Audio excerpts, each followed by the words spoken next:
Skelton. And what battalion were you in? We live in Springdale, Arkansas. And what battalion were you a member of? Battalion, 43rd Tank Service Company, 43rd Tank Battalion. My name is Marie Skelton. I live in Springdale, Arkansas, Y'all in Iraq? and I was an Army wife. Okay, I guess I'm going to start out by asking each one of you about your parents and what your home life was like when you were younger. So one of you wants to start and then you finish. I was one of 12 children living on a farm, and we had what we had to have to eat, but we didn't have anything to waste. We had to watch what we more or less lived on what we raised on the farm. I was also raised on a farm, one of 9 children, and we raised and canned what we ate. We had cows and hogs for our milk and meat. And that was, my parents are both gone now.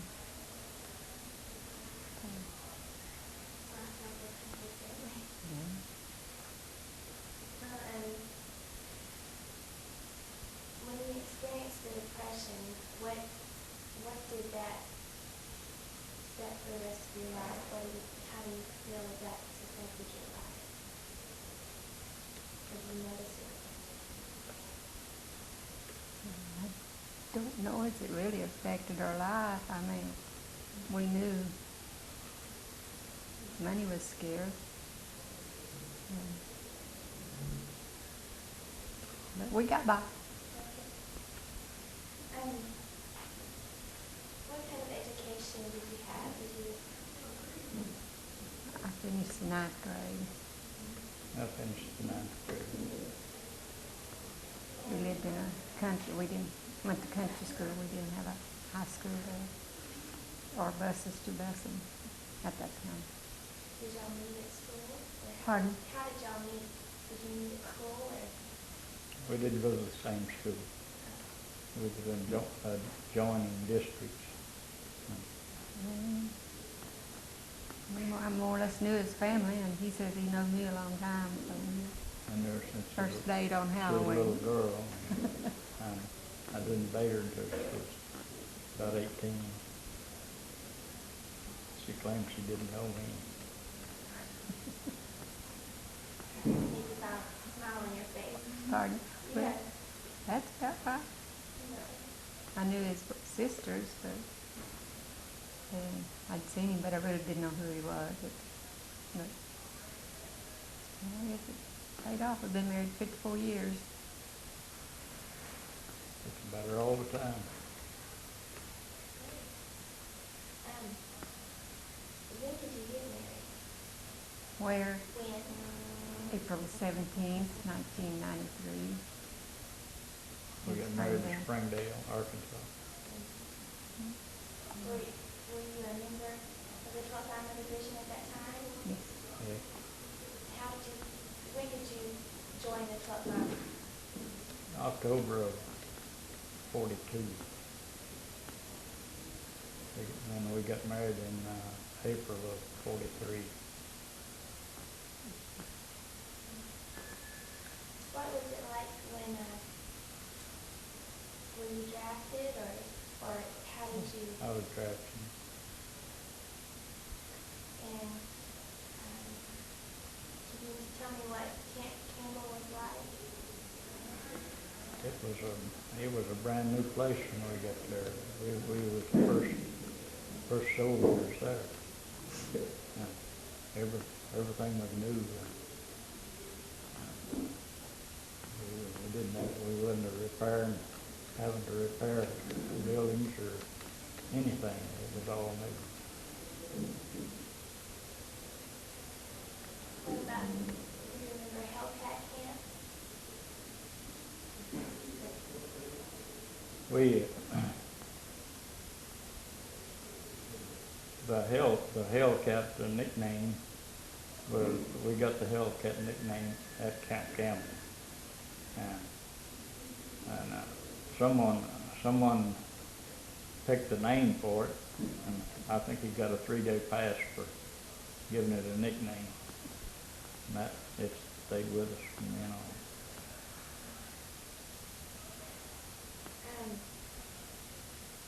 What do you remember about Tennessee maneuvers? What was the question? Didn't What, get it. what do you mean? What do you remember about Tennessee maneuvers? It rained and more rain and more rain. Oh, it rained for 2 solid weeks. I think we was there 5 or 6 weeks, but for 2 weeks it rained. Remember that as much as anything.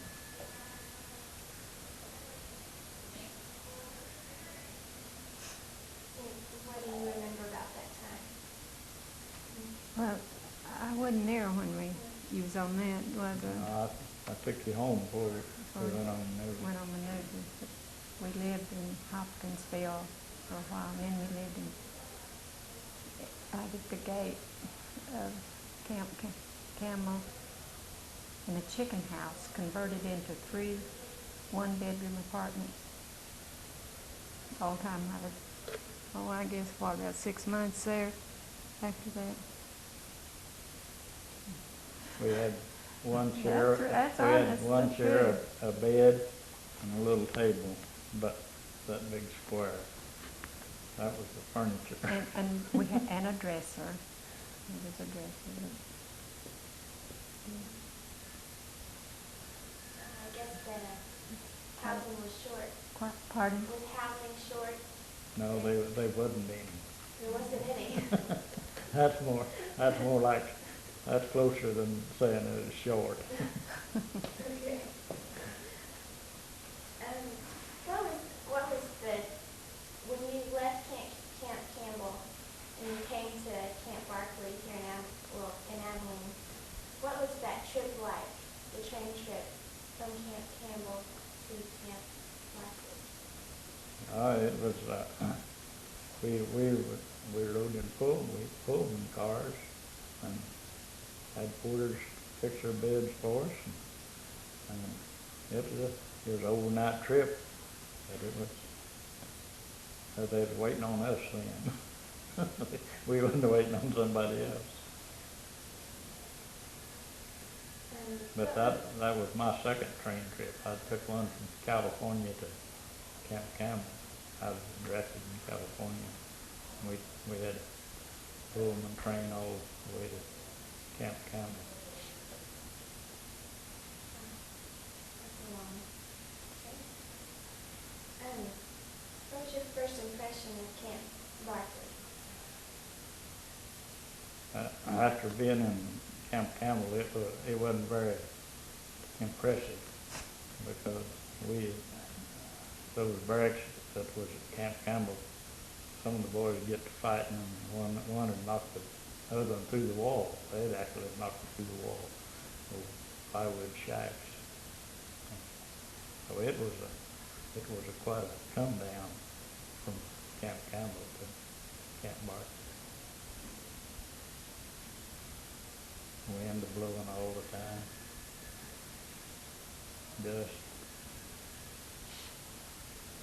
What do you remember about it? Shall I tell her? Yeah. When I first got in there, I stayed in a hotel. I don't know what the name of it was. But we'd go out and we'd have to stand in line wherever we went, eat, movie or anything. And you'd come back to the hotel and turn the light on and roaches was running everywhere. Sometimes you could turn the light on and Looked like the top of the table would just move off. Oh, that was thick. It's quite an experience. But I was pregnant when I was down there most of the time. So I stayed there 2 weeks before he was born. He brought me home. We rode the bus. That was quite a rough ride. I mean, he was born in 2 weeks. They wouldn't let him come home because he was going to ship out on Monday. He was born on Thursday, 31st of August, and he was shipped out on Monday after that. So he never saw him until he was 17 months old. That was the worst time, is not knowing what would happen before he got back or anything. That was the hardest time. But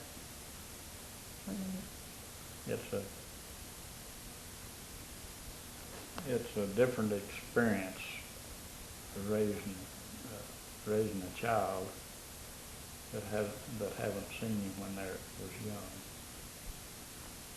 My oldest son, he didn't seem to trust me. I could try to teach him to swim, and he'd just sure I would let him drown. And I couldn't teach him to swim because he was scared to death that I'd let him drown. And he was that way for several years. He didn't trust me. there wasn't no men around. My father was gone, and his father's the one that he was around, and his grandpa was the only person really. But right now. So, what was that train ride like for you when you were leaving Camp Barkley and going to New York? That was the fastest train ride I ever took. It was a steam engine powered train, and they told us we were running 90 miles an hour part of the time, coming out of Texas and up through, coming up through here, through Kansas. We went the way of Chicago. And it was the fastest train I was ever on. There was three of us from my service company on that train. We was an advance party going to Camp Shanks, New York. The drivers for the officers was advance officers that went up there. And when you got to New York, what did you do there? You were in advance, so did you? I was driving the provost marshal. He was the only one I hauled. I drove him everywhere he went for about a week.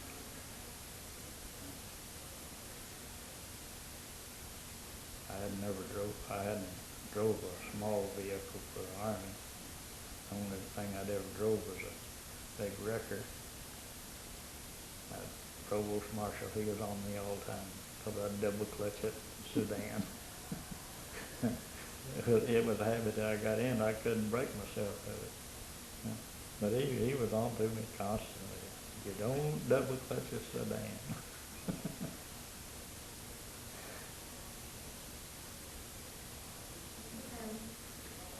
When you left New York, what was that like? That was horrible. I was seasick the first or second day out. First day out, I think. And we got about halfway across and hit a storm. And then it got worse. But when you get seasick, you don't only think you're going to die, you want to die. I'll tell you now, you get in. I'd give everything that I owned that got on something that stays still, instead of it going up and down. That went on for about, I think, 4 or 5 days, maybe a week. I'd start to the galley, I think they called it, on the ship, the mess hall to eat. I'd get just about there, and we had to go down a flight of stairs where the steam come up off in the kitchen, up those stairs. I'd get to the top of those stairs, and I'd turn around and go back. That'd be as far as I can make it for about 3 days.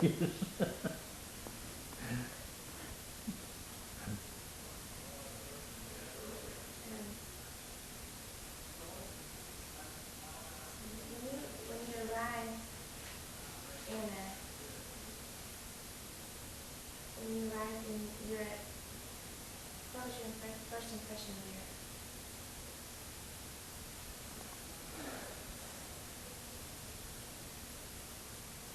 Oh,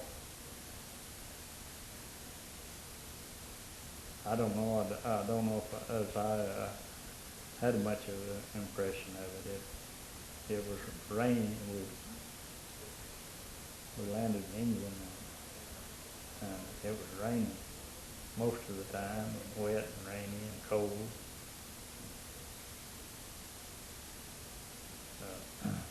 Seemed like they didn't have no warm weather while we was there. It was all wet and cold, not real cold, but just wet and damp that made it uncomfortable.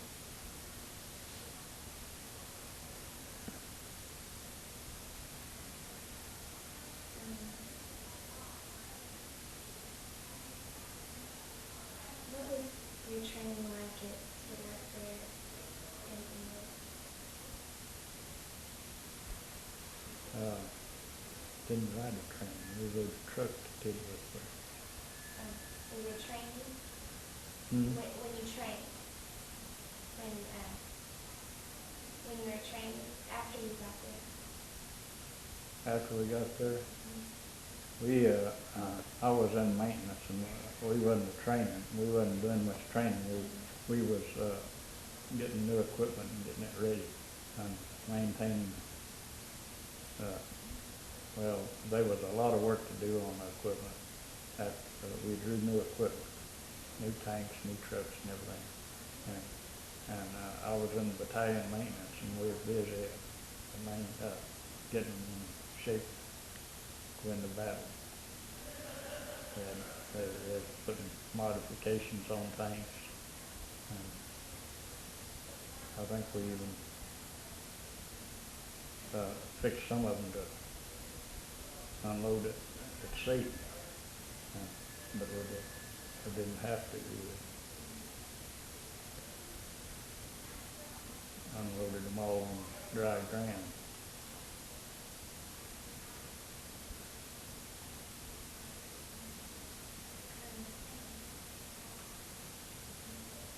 Do you remember your first combat experience? Yeah. It was,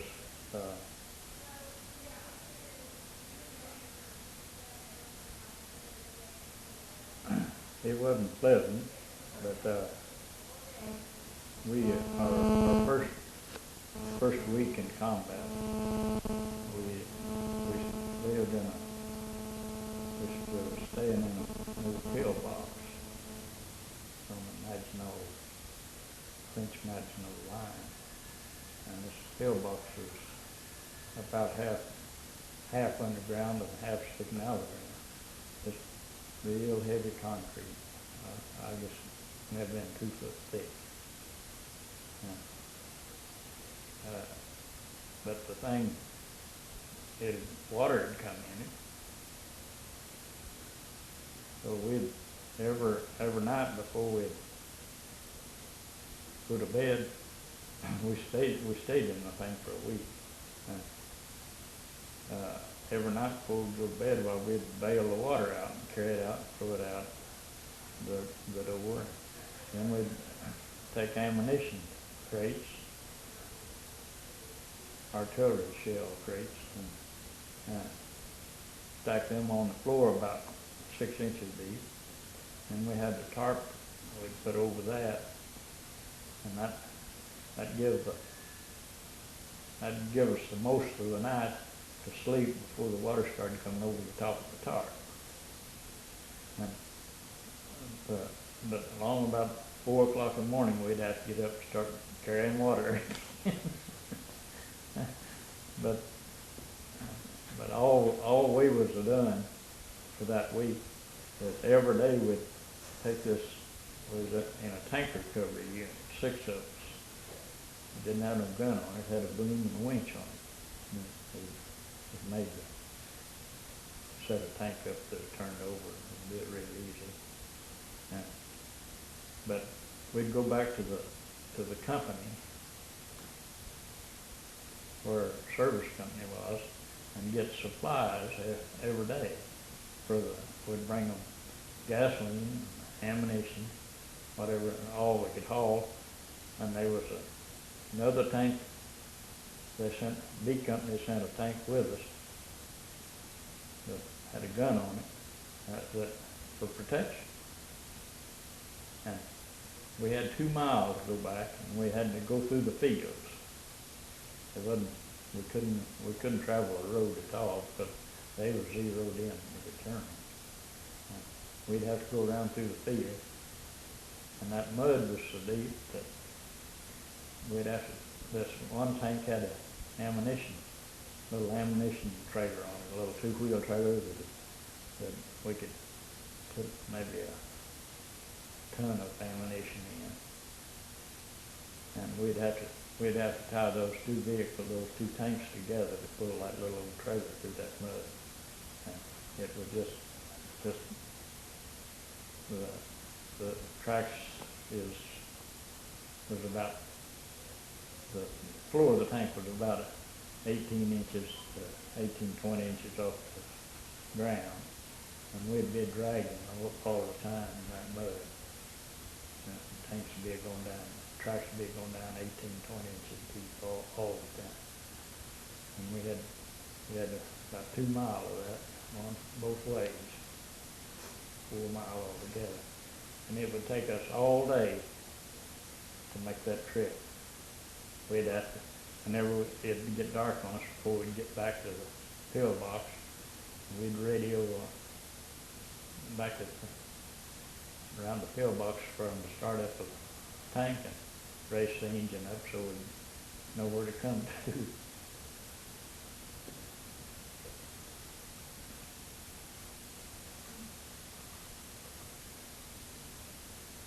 How was y'all's correspondence during this time? Kind of spotty. But I don't know, sometimes I'd get my mail fairly steady, but sometimes I'd go maybe a week or so without any mail. It seemed to always catch up with us. But I think, the way I understand it, well, hers maybe wasn't that steady all the time. He wasn't allowed to even tell anybody what continent we was on. We couldn't tell them whether it was hot or cold. If I said something about the weather being real cold, well, I'd get that letter back and write it over. So you can't tell them that. If they can figure out where you're at. But now then, while the television's got to follow them around. I knew he was in Europe because of the APO number.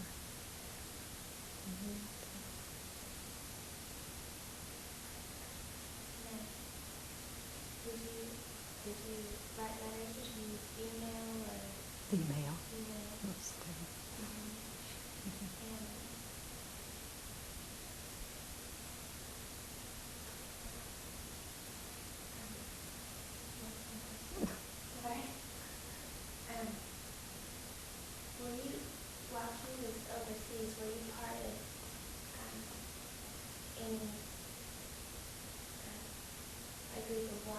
or what did you do while he was gone? Well, I lived with my mother and sisters and took care of the babies. I didn't work anymore. I just helped my mother. Because it wasn't, well, I had some friends they wasn't with him, but that we would get together and see when we'd heard from one another. So you didn't live in Abilene? Yes, I lived in Abilene. Yeah, I lived in Abilene. I was there, but from May, I was there and went down in November and stayed till after Christmas, and then I went back in May. We came home and then I went back in May and stayed till just before we shipped out. Yeah, we lived with Mrs. Greer in Abilene. It was like a mother to me. She was the nicest lady. I lived with her for what? All the last time I was down there, all summer I stayed with her. And she was really nice. She'd sleep on her couch and get somebody her bed that had a child. And it wasn't for the money. She was just that good a person. She had a daughter that was in, her son-in-law was in service. And she was hoping that wherever her daughter was at, she was getting the same treatment she was giving people. She was sure hoping for something far-fetched then, because they were 9 out of 10 people then they was in it for the money. But she even said she'd take care of me if I stayed till after the baby's born. She'd bring me home if some of my family couldn't come back with me. She was a super lady.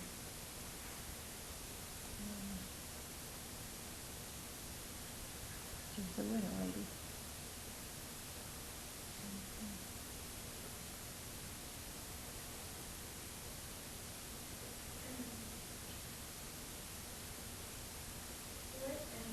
What do you remember about her shine? I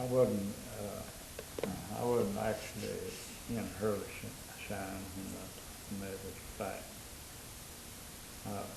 The tank recovery unit that I was on,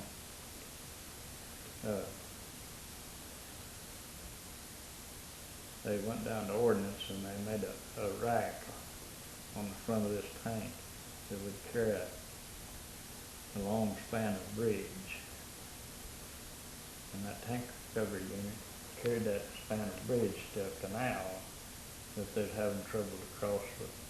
They couldn't go down in this canal and come out with a tank, so they laid this span of bridge across this canal to get those vehicles across.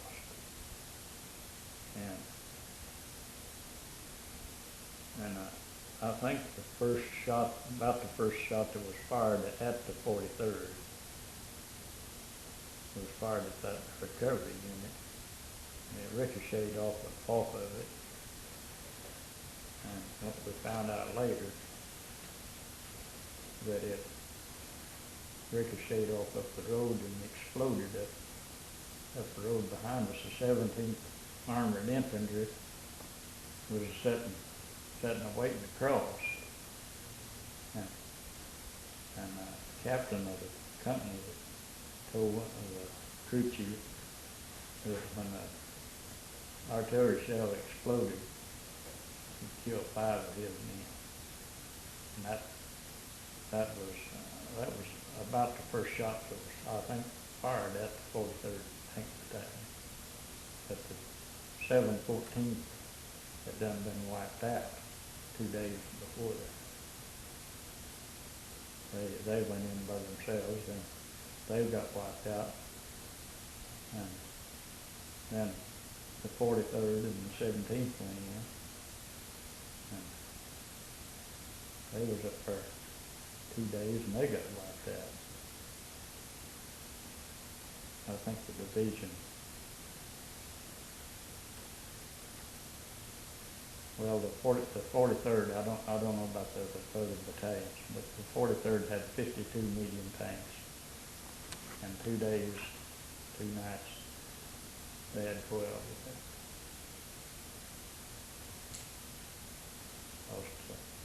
battalion commander got captured. And about all of the line commanders was captured or killed.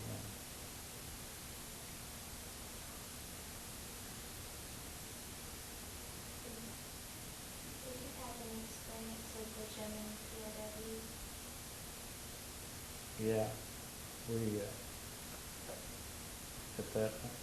at this time I transferred over from battalion maintenance to the transportation section, and we hauled gasoline and ammunition right up behind the tanks. When they had run out of ammunition or gasoline, last time we'd put the gasoline and ammunition up on the tanks when there'd be a fire on the other end. We'd set it up on the back end while there'd be a firing out the front end. But we hauled a lot of prisoners. One night, me and another kid started loading up prisoners. And every intersection we'd come to, there'd be someone else there with some more. I thought we had 60 prisoners on a 6x6 truck. You couldn't squeeze that many GIs on a truck.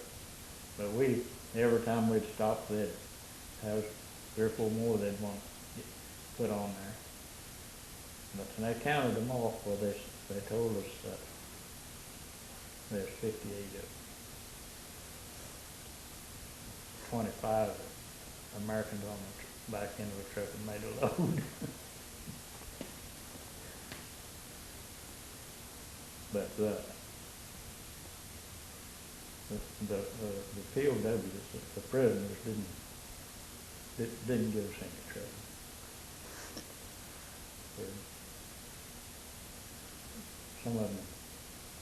Some of them tell us, well, my war is over, yours is not.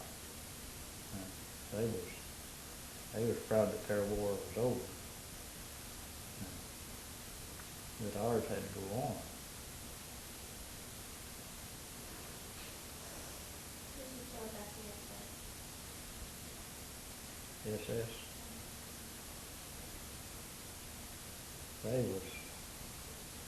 They just plain mean.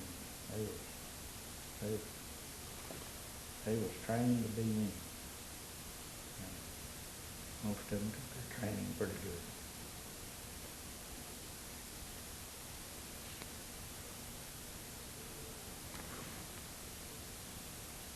Did you assist in any of the liberations from the death camps? No. We was following the tanks, and we'd go to those camps, we'd knock the gate down, disarm the guard, and we'd go on.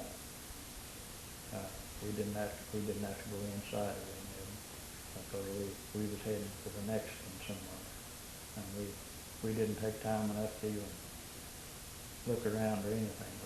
We'd disarm the guard, what a few guards it was there, and just open the gate, and we'd keep going the next one. And that was about all we done for about a month. Just go from one of them camps to another as fast as we get to them. They was killing people as fast as they could, and most of them. How did you feel about General Patton?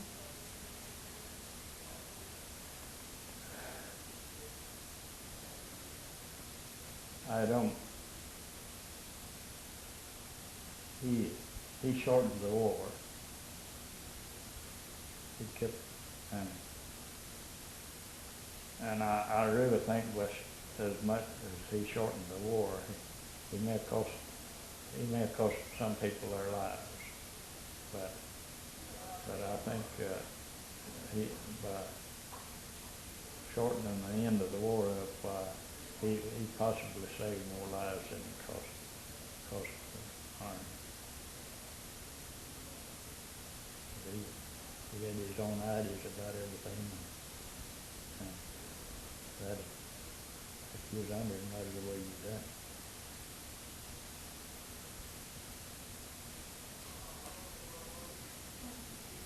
Describe your duties during the application. What was it? Describe your duties during the occupation.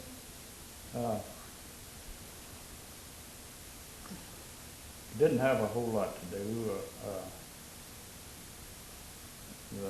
Most of the time, I was hauling gasoline. We was returning ammunition to ammunition dump somewhere. In fact, I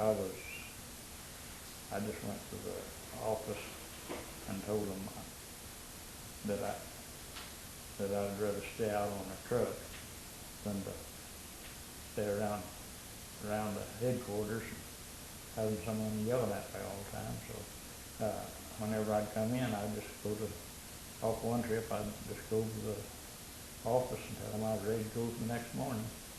And next morning I'd be out and gone again. And that was most of what I've done in the occupation, was just out on the truck all the time. First trip was we loaded up 66 truckloads of displaced Italians and took them to Italy. Took them over through Austria, and we was right close to Munich. And we took 66 truckloads of DPs over into Italy and unloaded them. And had to turn around the next day and come right back. We wanted to go to Rome, and the British wouldn't exchange any money for us. So we didn't, nobody had any Italian money. But we spent one night in Italy, and next day we came back over the Alps into Germany.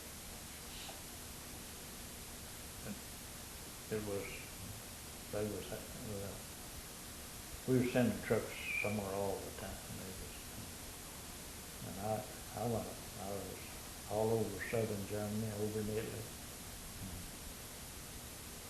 and Austria different times. So I've seen a lot of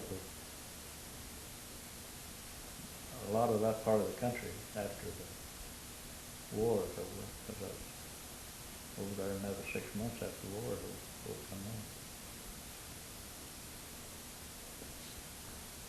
How did you prepare for him to come home?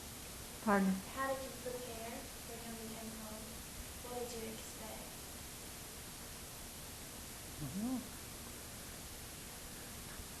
I don't know. I was just too glad to see him. I was glad to see She him. was like I was. She was just glad to see me. Glad it was over and he could come home. It was a new beginning for us. Another beginning, you might say. When we got married and you went over there, we didn't know, like all the rest of them that went. But I guess we'd do it all over again. I've told different people this. I think I was in the luckiest company that there was in the war. The enemy never put a scratch on one of us. And we had men on the front line, been there for the 5 or 6 months we was over there. There'd be some of the truck drivers on the line, close to the line anyway. And the enemy never put a scratch on a man on the service company. Service company got one Purple Heart. Done all that time in the war, and one of the mechanics was frying eggs and burning himself. And come on, He come back from the hospital purple heart.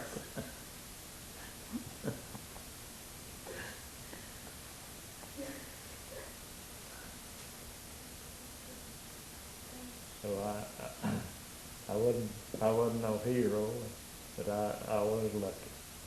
I was among the whole company of lucky.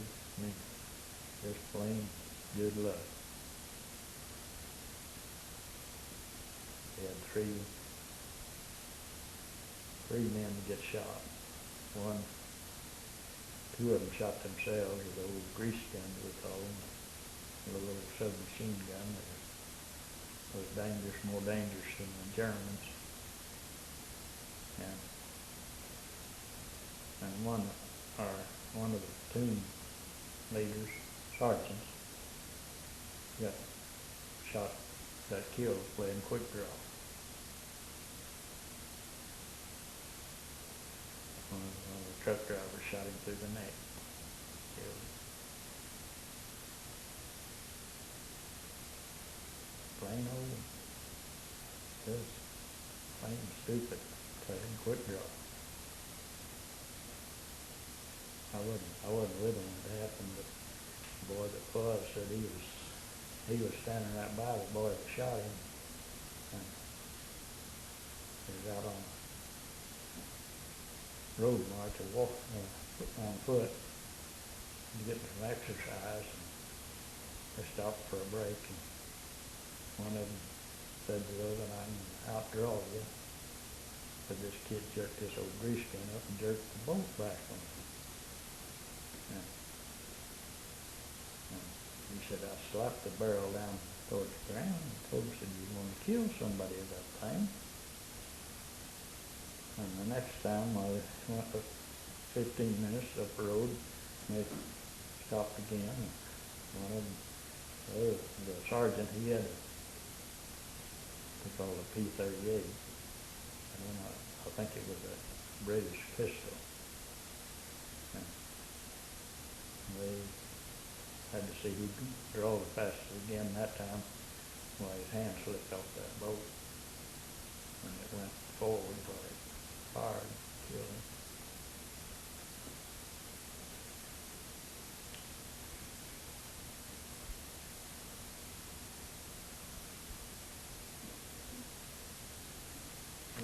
I don't think he didn't hardly live over it. He stayed drunk the rest of the time. And I guess after I heard some of the boys say that they seen him afterwards and said he didn't even recognize him.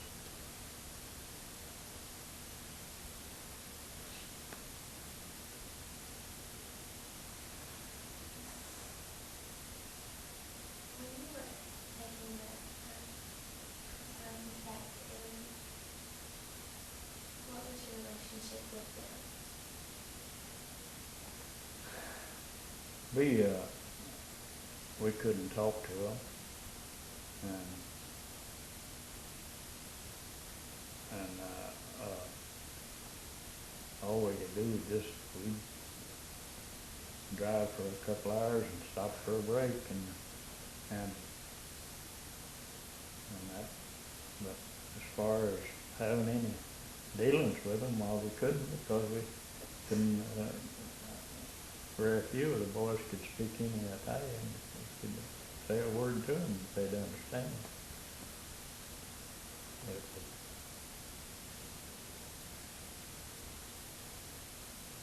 they was all ages.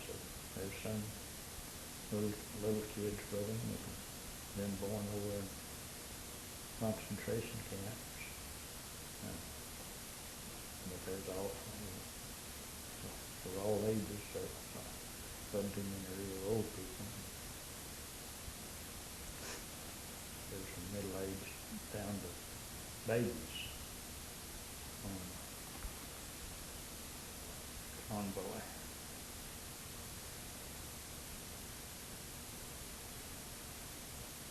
We got one experience I'd like to mention. was in Würzburg, Germany. It was one town that we went through the middle of the town. We went right through town and it was burning all over.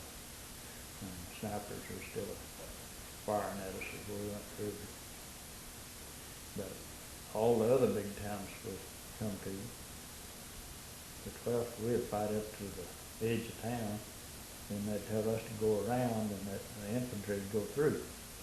We'd go around and head for the next town. Yeah. But this one, we went through the middle of it. Yeah. We got across town, and there's, on one edge of it, there's a river. They call it a river. It looked like a little creek to me. But there's a bridge, Bailey Bridge across this river. As we crossed it, we noticed that all the guards had a bottle of champagne. We got to asking where it come from, and everybody tell us the same thing. It said there's a shipload of it down in that river.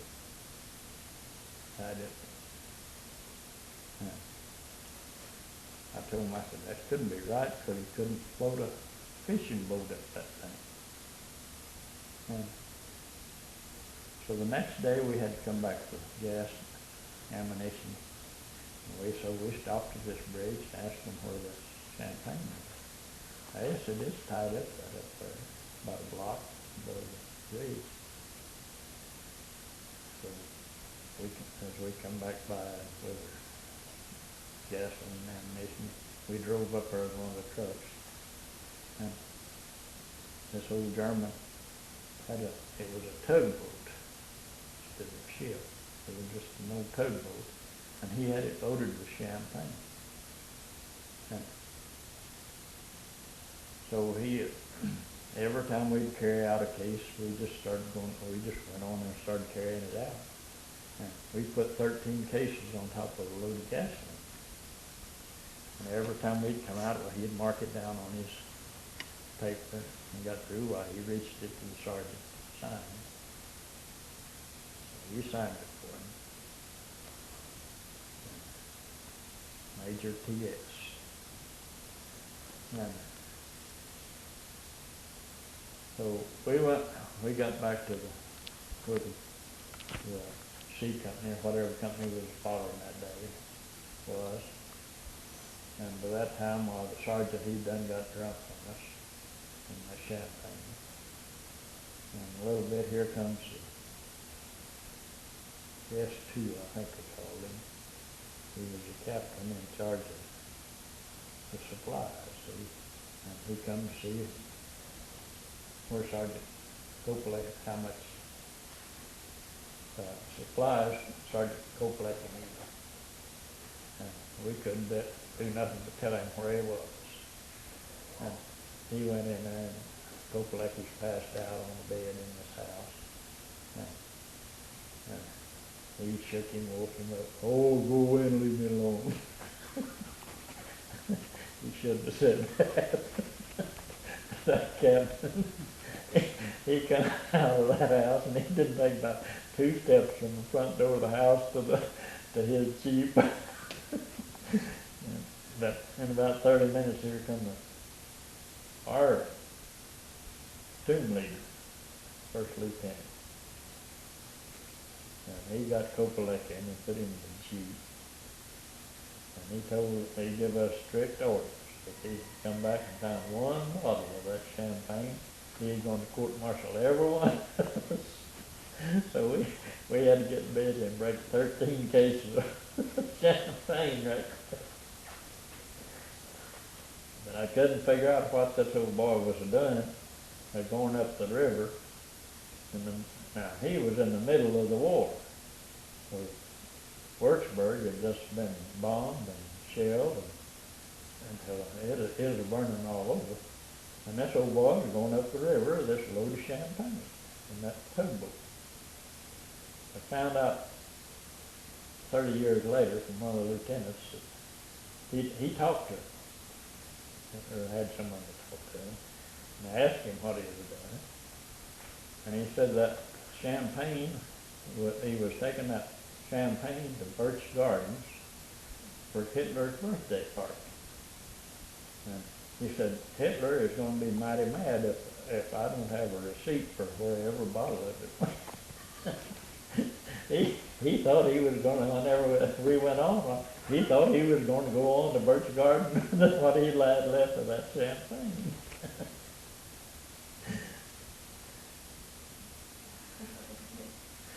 So we had to waste Hitler's champagne that was supposed to be for his birthday party.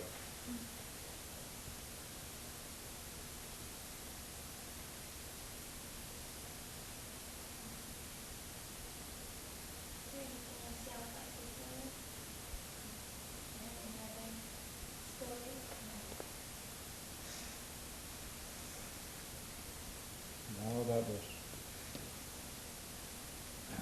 was only about the only one during, well, that time period that I wanted to stay on.